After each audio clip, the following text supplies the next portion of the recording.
Why is the Buddha invisible? The short conclude the 10 Virtuous Actions. Hey everyone, welcome back to today's deep dive analysis.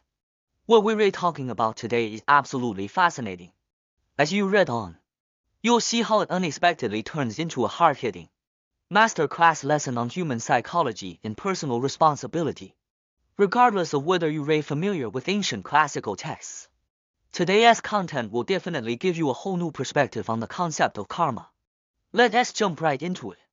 There is a fundamental, existential question that most of us have probably thought about consciously or unconsciously: if deities or the Buddha truly possess infinite power and boundless compassion, why do they seem completely invisible to us right here and now? It is a question full of Socratic suspense. Right, the ancient text we are unlocking today gives a surprisingly shocking yet extremely pragmatic answer to this ultimate mystery. Part E, the dispute among the Brahmins.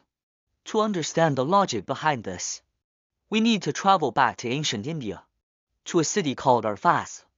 According to historical accounts, a wealthy man named Ma Dt lived in the city. He was exceptionally generous and was preparing to offer a massive portion of his fortune to spiritual practitioners. However, this tempting reward triggered a fierce conflict. A feud broke out between the Brahmins living in the city center and those living in the outskirts. The city center Brahmins, puffed up with arrogance, pointed at the rural Brahmins and mocked, "You're just a bunch of farmers living off the soil. You don't deserve these offerings, we are the true field of merit." The rural Brahmins shot right back, "You guys are just parasites living off the king's political favor. Who are you calling unworthy?" Look at how ironic that is to groups of religious practitioners, who were supposed to be dedicated to spiritual cultivation, squabbling over worldly gain and vanity. It vividly demonstrates that even for spiritual seekers, worldly pride and ego inflation can severely obstruct spiritual progress. Part R, the Buddha's salvation.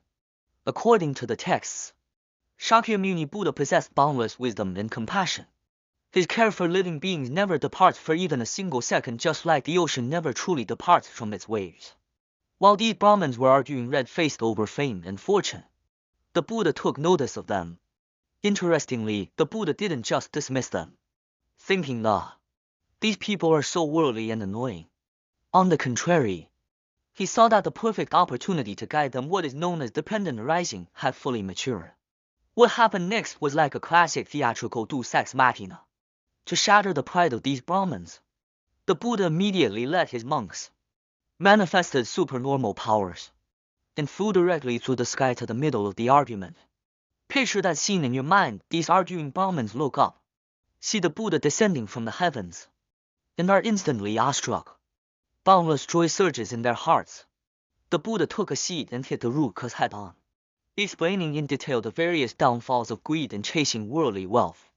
The most miraculous part, after listening to the Buddha's teachings on greed, the several hundred Brahmins present experienced a massive spiritual leap, practically transcending on the spot.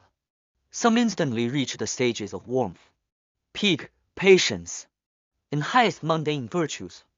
Others directly attained the fruits of stream enterer, once returner, non-returner, and even arhatship or pratikabadahodo. The vast majority took refuge right then and there. It was a sudden, miraculous, collective awakening. Part 3, the karmic causes from past lives. Honestly, looking at this, we have to pause and reflect. Was this kind of instant awakening just sheer luck?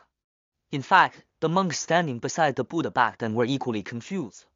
They couldn't help but ask, world-honored one, just a minute ago these people were red-faced and squabbling over money and territory. How could they suddenly receive such unbelievable grace and achieve such astounding realizations? The Buddha's answer was crystal clear. This was not some random, magical luck falling from the sky. The timeline goes back to an unimaginably distant era during the Bhadra Kalpa, when human lifespans lasted 20,000 years, back in the era of Kassapa Buddha. These Brahmins had already left home to become monastics. They had strictly observed precepts and worked tirelessly to tame their senses and desires. Throughout the vast ages in between, those seeds of karma were quietly germinating under the surface. Therefore, their instant awakening in front of Shakyamuni Buddha was no coincidence. It was the ultimate cash out of their strict self-discipline and cultivation over ancient lifetimes. What looks like a miracle to you is actually the fruition of tens of thousands of years of accumulated effort. Part C. The Modern Dilemma. Now, let's bring our focus back to the present and look at a dialogue recorded between a modern Dharma master and his audience.